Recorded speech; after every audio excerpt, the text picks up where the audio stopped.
Hello, podcast fam. I am thrilled to share some exciting news. My book, So Grow Lead, is officially live on Amazon. This book is more than just my story of starting a nonprofit and building a peanut butter factory in Malawi. Though trust me, the ups and downs of that journey are worth the read.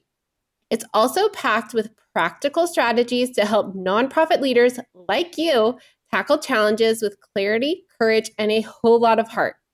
If you've ever wondered how to turn your vision into reality, navigate the inevitable hurdles, and build something meaningful, whether in your organization or in your own life, this book is for you.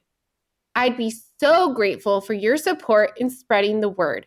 Grab your copy of So Grow Lead in the show notes and on Amazon today. Let's keep sowing seeds of impact together.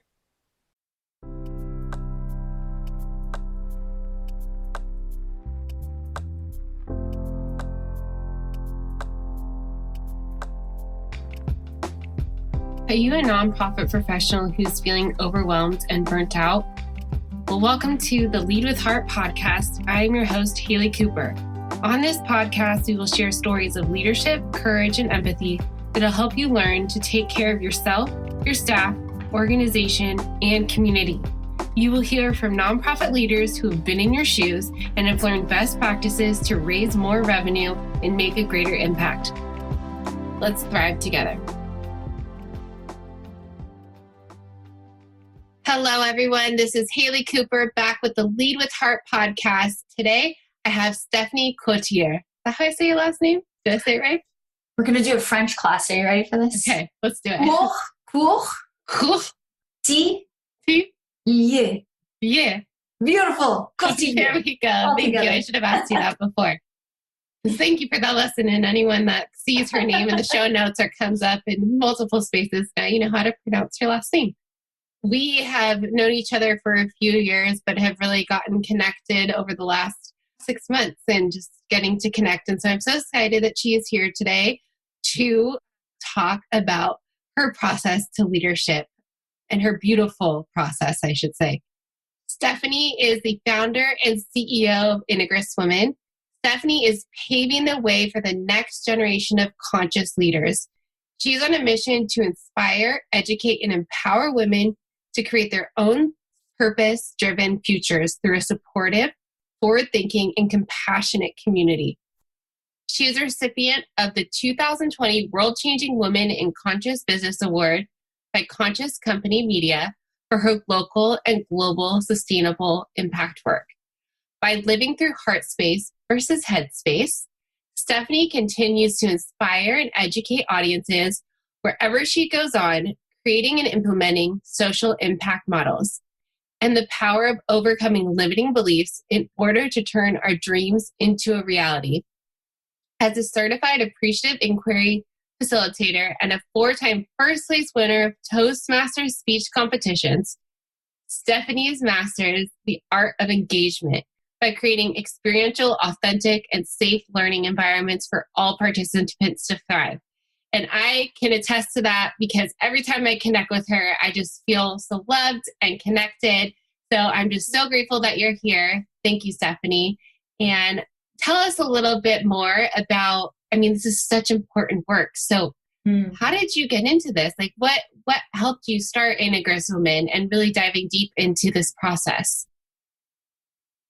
Oof, I just want to sit and let that land, just as you were just reading. And it's for anyone listening, anytime that your own bio gets read out loud, sometimes you cringe inside or you go, wow, there's kind of all these emotions that arrive. But really what got me to where we are today, what got me started is just like maybe anyone, it's our own journey. It's the own lessons, the people that we've interacted with, and it's gaps that we find. I'm an entrepreneur, which means as I go through life, I'm kind of problem solving and get really passionate around finding new, creative, innovative solutions that align with my values and also that align with my vision for a world that, I want to thrive in and that I want to create. I have a young son thinking about who he's going to be in the world and the world that's going to be there when he's an adult. And so what got me to say yes, to lean in to living out my own strengths and leading from a new kind of redefined method of success came about because of my own struggles and falling flat on my face one too many times. And so it's the journey of falling, getting back up, and learning to embrace the fall, if you will. And so that's really what brought me to the deep inner healing work and reinventing myself and my organization throughout the 4 or 5 years that we've been around at this point in time. Well, thank you so much for sharing. You are so strong and courageous for taking that step and leaning in and doing the work and stepping out. I know it can be scary. You mentioned something really important, which is redefining success. And I know that success means something different to everyone. Yes. However, society conditions us to think success is one thing. So can you tell us a little bit more about what that looks like to redefine success? In my opinion, it really begins with allowing ourselves the space to even ask that question of ourselves. Because you said it so beautifully, society is defining a lot of things in our lives like success, like motherhood, like career, like any of these other big identities, these roles, these masks that we wear in our lives. And so it really starts, and I'll share kind of the definition that I've arrived to on success. But for anyone, it's learning to trust ourselves and learning to be brave enough to even pause long enough or slow down long enough in our fast-paced society to ask questions like this and to sit with them. And I've sat with that question of success for years. And even just looking at the last year, the last 2 years of my life, how different I would have defined success before as I do now. And who knows a year from now what I would consider success. But some of the common themes I would say that have risen up or emerged along my own journey for success has been not the typical hamster wheel. I actually have a mug, I don't have it in front of me, that says hustle. And that used to be my badge of honor and by the way, those are my girlfriends that are buying me like hustle. And, they would laugh and buy me books like Meditations for Busy Women, like busyness and the hunger, the passion, the overworking. Like when I look at my calendar, I feel great when it's a packed calendar. I would literally, and I still catch myself. I'm like, look, babe, this is what my day looks like. And it's like back to back to back. And he's like, why do you want that? And so redefining success for me has been, as simply as, why am I valuing a packed agenda? Like, what am I trying to prove? And who do I think I'm being in this packed agenda lifestyle, this way of living and showing up in the world? And it kind of like smacked me in the face just recently. I'm like, why am I saying yes to doing all these things? Really, at the end of the day, if I care about myself and I want to, let's say success for myself looks really different now. It looks more like slowing down and valuing rest,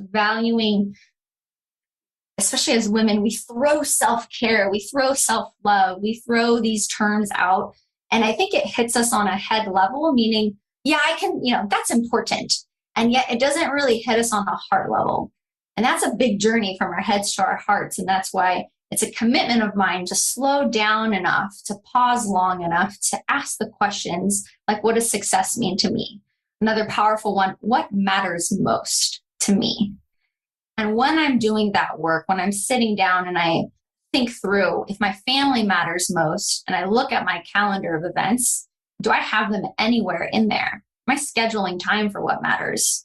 And if I don't, and more often than not, that's a truth, I face that truth and then I adjust and I realign. So I come back to living my values. I come back to sitting with those questions and grace, so much grace, because the other cycle of that redefining success is the shame cycle, the guilt cycle. Because I have this new redefined way of looking at success, allowing myself to do things differently, which also includes not shaming myself for having done things one way for so long. So just so much ease and grace and leaning into those difficult moments as well for ourselves. So for me, success, coming kind of full circle through that, is about alignment. It's about inner harmony. I used to have just so, intangibly these goal sheets, and I would every year put to feel at peace, like on my goals. But I never actually intentionally, I was kind of coming at it from the headspace. Like, okay, I'm going to, am I feeling at peace? Have I meditated? Check. Have I done this thing? Check. I did the nature walk. Check. Like it wasn't actually me feeling into it. It was very much done from a headspace doing mode. And I've learned very deeply this year in particular, inner peace, inner harmony, alignment is a state of being. It's not a state of doing. And that's how I've redefined success for myself is releasing, letting go this need to do in order for me to fully embody the state of being that I want to choose moment to moment to moment. That is so beautiful. Thank you so much for sharing. And I was inspired by one of your posts on Facebook and Integrous Women group that applied to, instead of focusing on our goals and what we want to do, we need to focus on who we want to be. So can you talk a little bit more about that for someone who is so, like I've been for so long, focused on a goal, focused on what I need to do and writing down a to-do list. But over the last year, I've really done the work to understand, okay, who do I want to be in this space? And not asking, my kid eventually, I want to ask him, who does he want to be when he grows up, not what he wants to be. So can you talk a little bit more about like how you can tap into that and how you can access and envision a life where you get to be who you want to be? What a beautiful question. And it's a deep question. What kind of naturally comes up for me is almost like an invitation for our listeners and for you, Haley, and for me as well. Is let's play out the role of setting the goal, accomplishing the goal.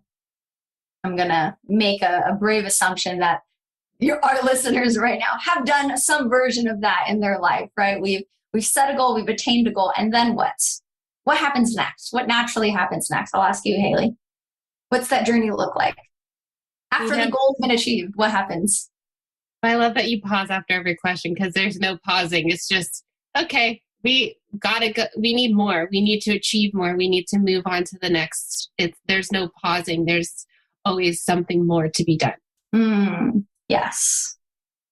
And so and I'll speak for myself because I never want to put words in others' mouths. And I'll state if I make an assumption or if I'm, believing a certain thing.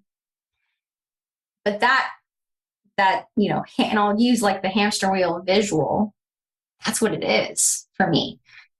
That's what we're all doing. I just gave a speech recently, which was really powerful. And it was around the reflection that I've made. And we've used this term before, that my entire life has been a race. And I'm a fabulous runner. I run really fast. I run really far. And in the moments of me falling down, and I'll just share my answer in this metaphor of a race, when I fall down from that race, I quickly get back up. Like I hustle, I motivate, I push, I persevere. These are all accolades that we're thanked for, we're celebrated for in our society.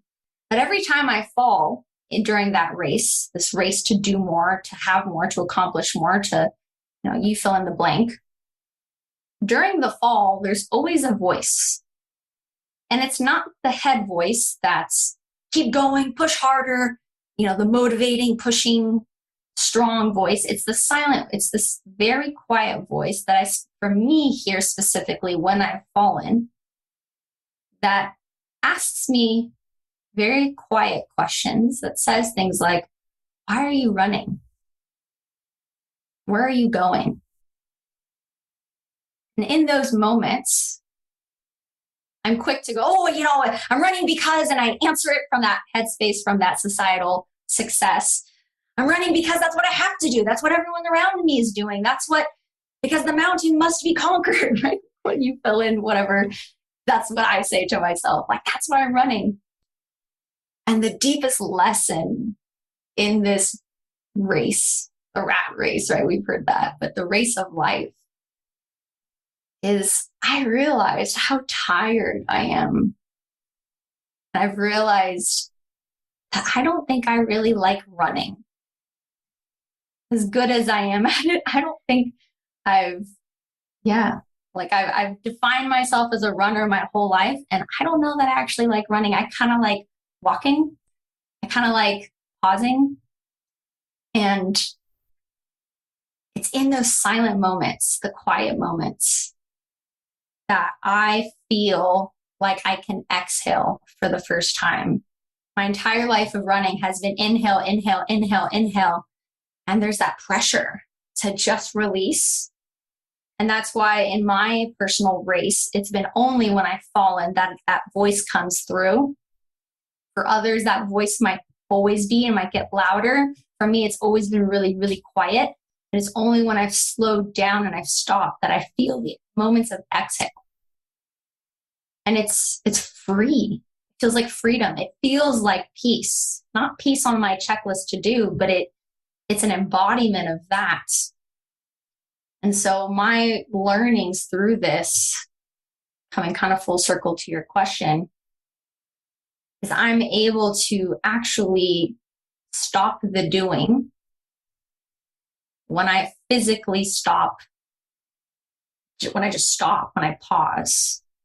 And so I feel that as a society, when each of us can allow, that's a big step right there.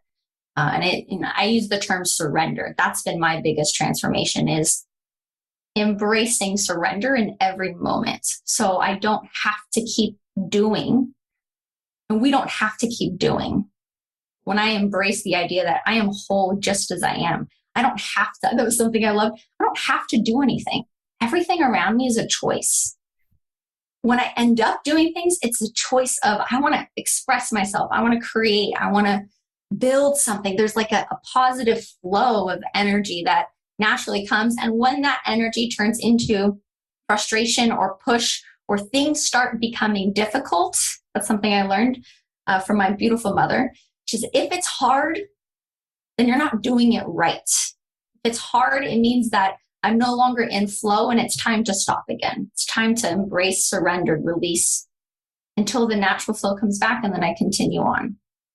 So by no means in stopping the doing does that mean I just stop everything. Instead, when I'm doing, I'm choosing the doing, and I'm doing it in a way that fills my being. So it's who am I being, not what am I doing. That's how we transform our entire society. When we are more intentional about who am I being in this moment, comparative to, did I climb the mountain and now it's automatically back to the next mountain? We need to stop as a society, as women in particular, and say, why am I running this race? Do I want to be a runner? And ask ourselves these questions. Who am I? Sitting with that. Who am I as a mother? Who am I as a wife? Who am I as a career driven? Who am I as a CEO? Who am I as a friend? Because when we all die, and we're all going to die, big, awareness around that, that's what's going to matter to us, is who we were. And once again, we hear this here in our heads, and the opportunity is to really take that from your head to your heart. Because when we embrace and we wake up, that term of waking up, when we wake up to that awareness, you're kind of forced to live life in a different way now. There's no looking back. There's no turning back. Matrix, red pill, blue pill. It's like, once you know it's there, you can still choose. Like I said, I choose. Sometimes I'm in the hamster wheel, and that's a subconscious choice. And now that I'm awake about it, I can now choose to get off the hamster wheel again, to pause, to notice, to choose a different path. Being is essential to how we redefine our success, to how we transform and change our society, and to how we find and live.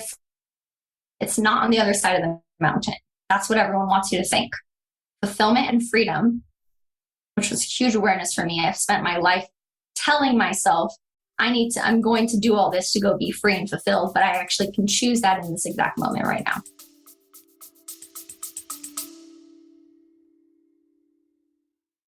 Imagine a fundraising partner that not only helps you raise more money, but also supports you in retaining your donors. a partner that helps you raise funds both online and on location so you can grow your impact faster. That's DonorBox, a comprehensive suite of tools, services, and resources that give fundraisers just like you a custom solution to tackle your unique challenges, helping you achieve the growth and sustainability your organization needs, helping you help others. Visit donorbox.org to learn more. Wow, that's amazing. Thank you so much for sharing. And you brought up a good point because I feel like you said rest, and that is really hard for people to slow down, to choose that. And when you use the running metaphor, rest is actually the most fundamental part of any athlete's regimen. Those active periods of rest actually help them perform better. So like you said, when you choose that, when you pause, when you surrender to rest, you're able to show up how you want to be, and creativity flows. And you're able to embody that because you have intentionally taken that period of rest. And I know that is very hard for a lot of people, but this is our invitation to you to pause, to reflect. And I want you to dive a little bit deeper into what it looks like to choose, to pause, to reflect, because I know we just started the Lead Well Within cohort or whatever you want to call it. And that was kind of a foundational, I want to tap into what that means from leading well within and why choosing, pausing, reflecting is so fundamental to that. Let me use a tangible example. As much as I would love in this moment, this period, this phase of my life for my days to be so completely open, the reality is they're not. I've made the commitments I have to the contracts that I'm working, the organizations I'm supporting, the women that I'm leading. So I have very full days. I was joking with my mom. She's like, you really wanted abundance, didn't you? And I said, yeah, now I need to learn to ask for some boundaries within my abundance. So careful what you pray and wish for. A tangible example, and I'm picking on myself, of what is it, we're going to hear that. That's not, but I'm so busy. I'm doing all this stuff. And I love, hopefully for some, I love what I do. I can't pause. I can't rest. I'm a mom. I got, whatever it is, right? Whatever narrative you're choosing to play out in this exact moment, let me pick on you and I'll pick on myself. Back to back to back to back. That's what my days look like. So how do I invite pause? How do I invite rest in a day that, let's say, is quote unquote out of my control? So, you're within a job environment or whatever it is. I'm choosing the way that I tangibly, so imagine myself back to back, meeting to meeting, jumping from this team to this team to this group to whatever it is. And sometimes I'm running meetings, so it's a little easier. Other times I'm part of other people's meetings. A really beneficial practice is in those micro gaps, or actually, and if I don't have a gap between meetings, I choose to do it at the start of the next meeting. It's just becoming present to this moment. So that might be me consciously, like right now I'm standing. So I'm choosing to stand because that allows a movement and a shift in my physiology between my meetings. Another thing is as simple as becoming conscious to our breath. And I actually did this as an exercise in our Leading Well from Within cohort. I said, let's just take the deepest breath of the day. What that does in that moment is it goes, oh, I'm breathing. So first it brings awareness to, hey, there's a breath that's happening here so naturally.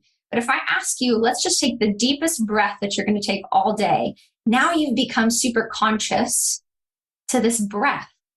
So super deep inhale, taking all that beautiful oxygen and exhale. Our breath, moving our bodies.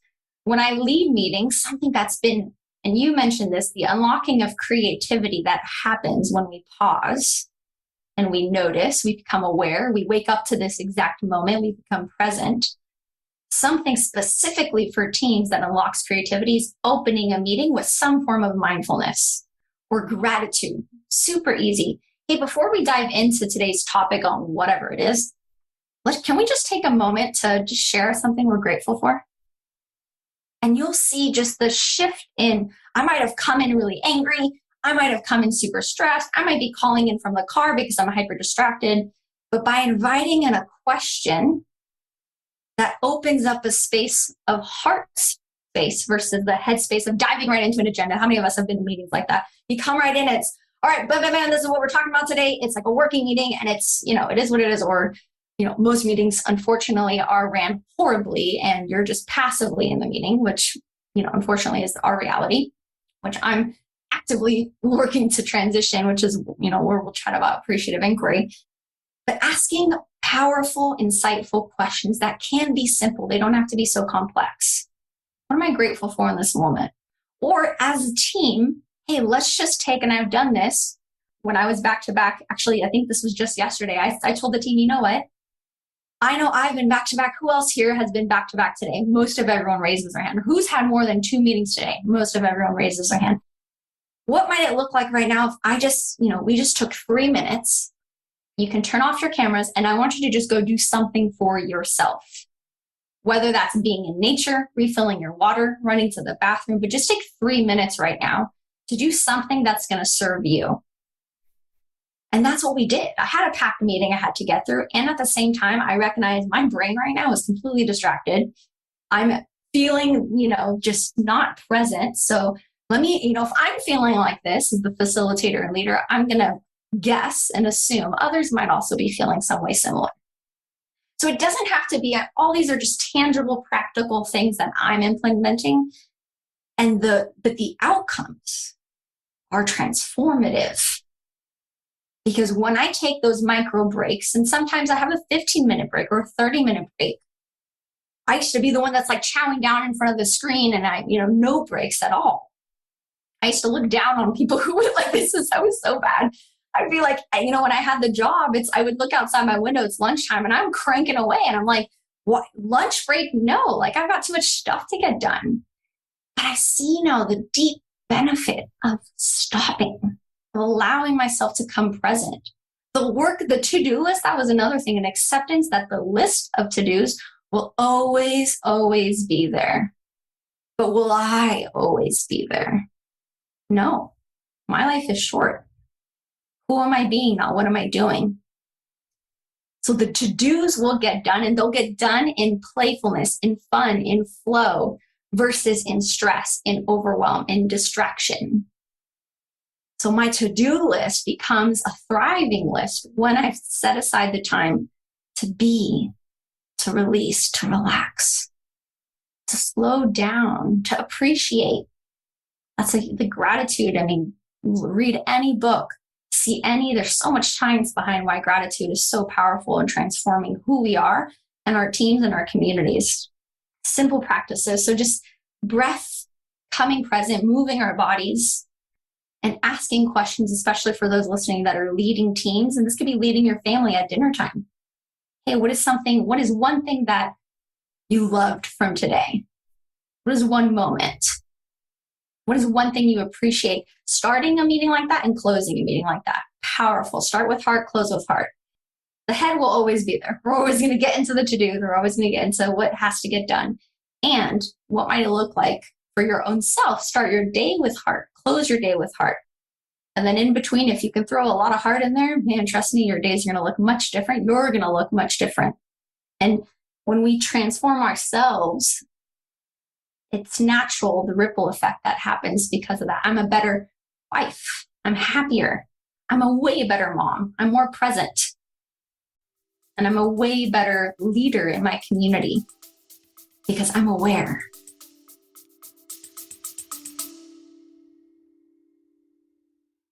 Hey there, podcast family. If you're like me and deeply committed to improving your leadership skills and fostering better connections with your team, I've got something truly amazing to share with you. I'm proud to introduce the EMC Masterclass, something I talk about often as a certified trainer. It's an incredible program developed by the renowned Dr. Lola Gershfield, an organizational psychologist and corporate emotional connection expert. You might remember her from a podcast episode where she shared invaluable insights into the world of emotional connection. Dr. Gershfield's EMC Leaders courses are designed for anyone working with people, whether you're a manager, supervisor, team leader, educator, coach, mentor, or a team member. This program is truly for everyone looking to enhance their communication and collaboration skills to raise more revenue for their mission. Now, let me tell you why the EMC Masterclass is a game changer. Dr. Gershfeld's groundbreaking emotional connection process has been integrated into top universities' curriculum and recognized by international organizations like ICF, HRCI, and SHRM. Humans are wired to seek emotional safety, and when we feel safe, we're more likely to take risks, share innovative ideas, and collaborate effectively. The EMC process is the catalyst for creating that emotional safety within your team. The virtual EMC Masterclass consists of 8 modules with 4 hours of expertly recorded material, 13 quizzes to reinforce your learning, and a workbook filled with activities for offline practice and something I still refer to daily. Ready to become an emotional connection master? Dr. Gershfeld is offering an exclusive detail for our podcast listeners. Use the code LEADWITHHEART to enjoy a generous 10% discount on the EMC Masterclass. Head over to emcleaders.com and enroll in the EMC Masterclass today.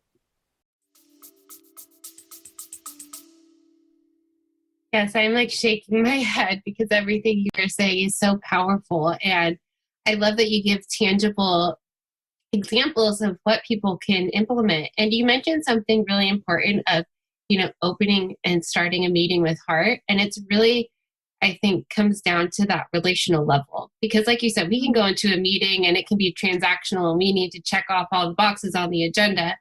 But if we take a pause to really get grounded in relationship, I think that transforms how meetings go, how productivity goes. So you mentioned Appreciative Inquiry. And I've read the book. It's on my bedside mantle. And I literally, when I'm in meetings, will go to the pages so I can ask those questions. And when you do ask from an Appreciative Inquiry space, the reactions and the responses are so much different. So can you talk a little bit more about Appreciative Inquiry and why it's so important in our relationships and how we approach each other? So I'll keep this simple. And like you said, there's books, you can Google, there's so much research around this framework, this theory of appreciative inquiry. But in the title itself, in the name itself, appreciative, power of appreciation, of gratitude, of coming from a space, and I choose the word heart, you can choose other words, but focusing on appreciation and inquiry, power of inquiry, of asking questions. Some of the things that are related to appreciative inquiry is almost the study of the best of what was, what is, and what could be. So we're looking at it through the lens of the positive versus the negative. A tangible example of that is, let's say there's a challenge in your day. What normally happens when something bad happens as a team, we come together, we analyze the challenge, we go, what's everything that went wrong? And how do we, actually not all teams do this, but it's what went wrong? And we just talk about what went wrong. And then it's okay, don't do that anymore moving forward, right? Does that probably sound like a typical example? Appreciative inquiry is we don't avoid and, eliminate the challenge, but it's of the challenge, what lessons came up out of the challenge? It's also honoring the challenge, but also asking what went really well and how we as a team can focus all of our energy on doing more of what went really well versus the challenge itself. So it's a whole shift in the way that we look, and that could be a one-to-one conversation to massive, massive whole societal communal change, state change, country change. So there's a lot to appreciative inquiry, but in essence, it's a positive lens. You can think of positive psychology, there's a lot of research there, and asking questions. Another tangible example, I'll use the cycle and I'll pick on myself of burnout or the cycle of shame and guilt that those narratives that we get caught into sometimes, that I get caught into.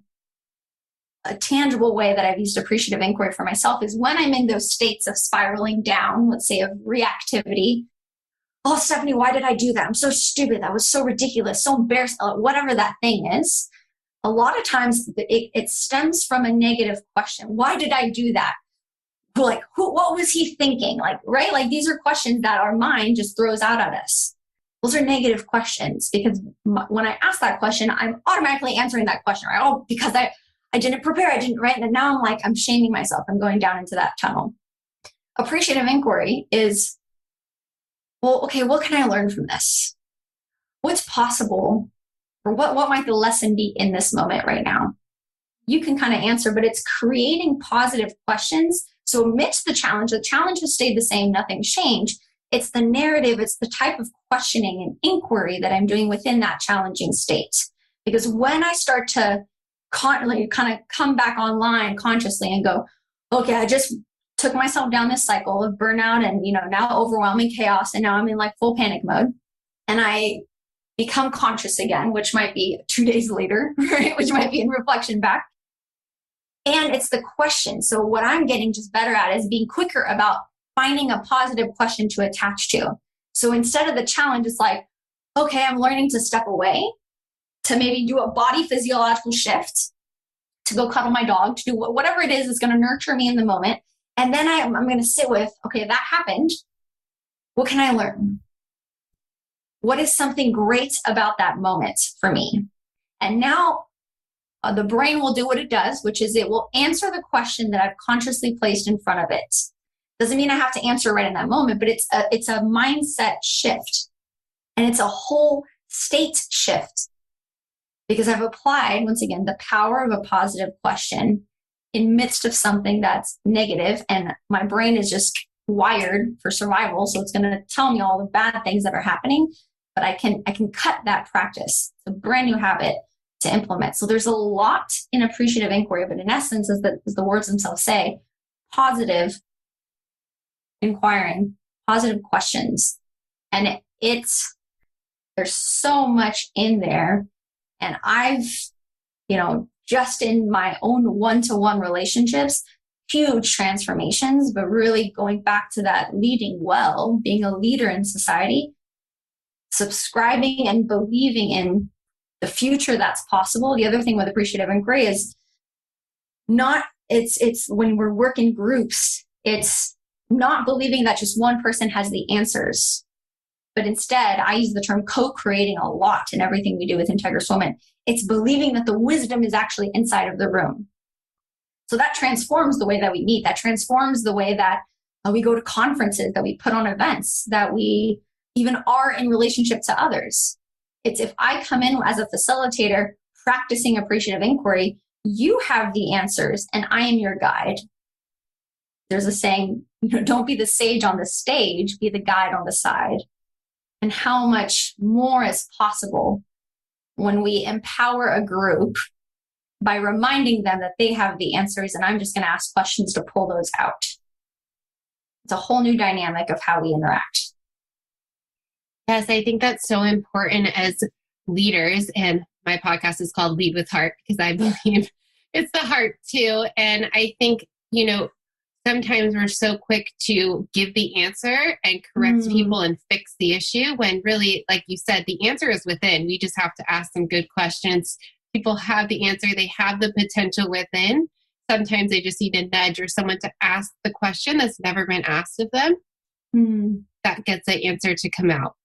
So I love this perspective that you have provided. And yeah, a lot of what we touch on in this podcast is also burnout. So can you talk a little bit more about, I don't know if you necessarily have like an approach to burnout, but really, like you said, you can go into that negative cycle. And I believe that burnout is a mental and emotional issue that can come out in physical ailments.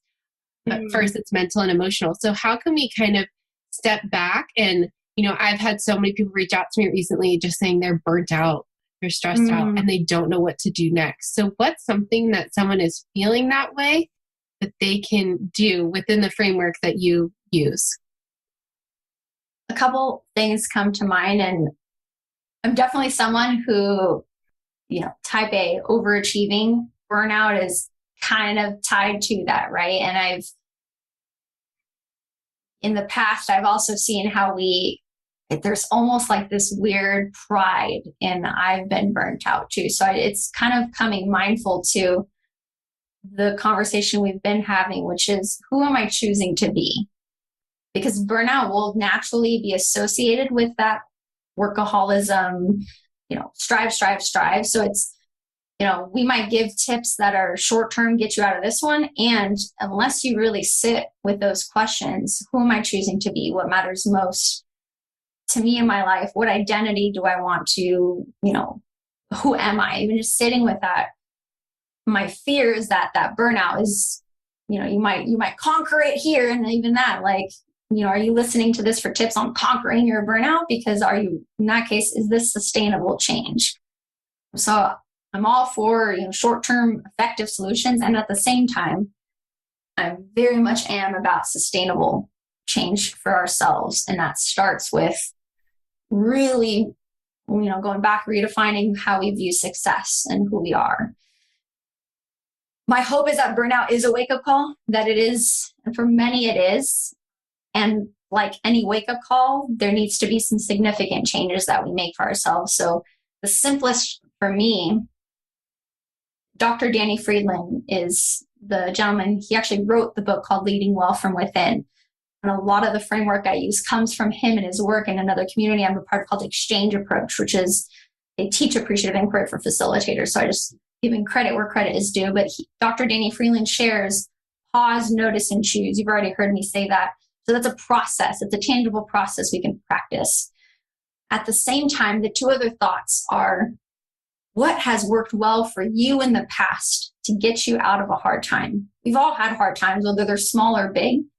But when we start to learn from our prior history, remember Appreciative Inquiry is what's worked well, or coming back to what was, what is, and what could be. When we sit down with that, ask yourself, you have the answers. I might share my story, maybe that resonates. And if it doesn't, it's just pausing long enough to get to know ourselves. So if you're someone right now, you're in the thrust of burnout, or you feel yourself about to hit burnout, or you're in recovery from burnout, wherever burnout lands for your story, it's sit with yourself and go, okay, the last time I had burnout, here's how I conquered, here's how I grew through that experience. So pausing, someone told me once, experiences don't teach us anything. Now that might be like, wait, what? Experiences don't teach you anything. It's the reflection. It's the pausing and the reflecting of your experience. That's where the lessons are. That's the gold, because now you're harvesting your crop. I think a lot of times we go through burnout, we get through it and we go, all right, I learned, like I did it. It happened. I'm a different person now. And we think that until we fall right back. Remember I said in my story, falling flat on my face all the time, many times. And so we have to stop. We have to pause. If COVID taught us anything, it's slow down.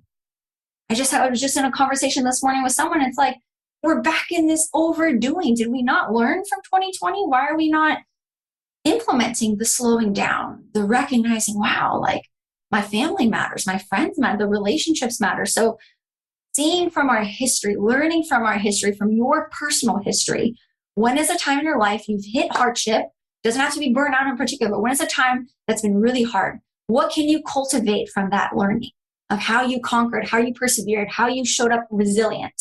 There are lessons there that are begging to be heard and implemented. So pause, reflect, pause, notice, choose, pause on your life, reflect back on those moments, on what's worked well in the past, and apply them. The final piece that I want to share that was transformative for my life is being in communities of practice. Healing happens in communities. And this is coming, by the way, from someone who, as much as I outwardly proclaim the power of community, I had never truly embraced it for myself personally. Meaning I was always leading, facilitating, guiding communities, but I was never the participant within the community. That's a big difference. Who I am today is because I committed to being in community, participating, receiving, learning. I've always been in personal development, don't get me wrong. And yet there was a difference in playing full out in communities, being as much a leader as I am a receiver. That was a big lesson for me, especially conquering burnout or coming through that. learning to, we hear this, ask for help, but be willing to receive help. Be humble enough, be open enough, love yourself enough to know you're worthy of receiving support. So communities of practice, not only just getting, talking to therapists or whatever it is, the different healing modalities and, spiritual life and science, or whatever it is you want to choose to believe. Be around people who have a belief. Be around people who inspire you, who see the best in you, who challenge you to be the vision of yourself that you say you want to be, and who hold you accountable, who walk with you on this journey. Communities of practice, healing happens in community. Don't do this alone. I'm all about the lone wolf. Great. It's the great badge of honor. And was that really serving me at the end of the day? No, definitely wasn't. And I didn't know how unserving it was until I played full out in different communities of practice and of healing. Whew. That was powerful. I didn't even look away from the computer because I was just so tuned into what you were saying this whole time. And I want to let you know, whoever's listening to this, that this is a community where you do not have to feel like you are alone. You want to create this community for you to heal, for you to drive forward, not out of a place of doing, but out of a place of being and embodying who you want to be. And this is a place for you. So, Stephanie, where can people get connected to you? Where can people connect to your heart? Because I know that is how you connect to people on the heart level. Where can people find you? Give my direct email. So Stephanie C at integrouswomen.com. That's INTEGROUS women, WOMEN.com. Or you just go integrouswomen.com, learn a little bit more about myself, about the work that we're doing in the world. And really I'm very passionate about circles of women in particular, healing as circles of women, and the intimacy, the bravery, the vulnerability that happens when we commune in that way, when we share heartfully together. There's a lot of depth to the work that we're doing. And so integrouswomen.com, Stephanie C at integrouswomen.com. I'm an open book. I thrive for coffee chats and wine chats and all of the above, and just the one-on-one connection. I always joked if I could just get paid to have coffee with people, which I'm starting to, which is actually kind of fun. I'm living my dream. So excited and eager to connect. Well, thank you again for being on this. You are such a beautiful soul. I will be linking to all of her information in the show notes. And if you liked or enjoyed this episode, which I don't know how you couldn't, please share this episode with your network so that we can heal as a community. Thank you, Haley. Appreciate your work. If you have valued these stories or learned something from what you've heard, please share this podcast episode or follow me on LinkedIn. Thank you so much for your support, and together we can build a better community and world.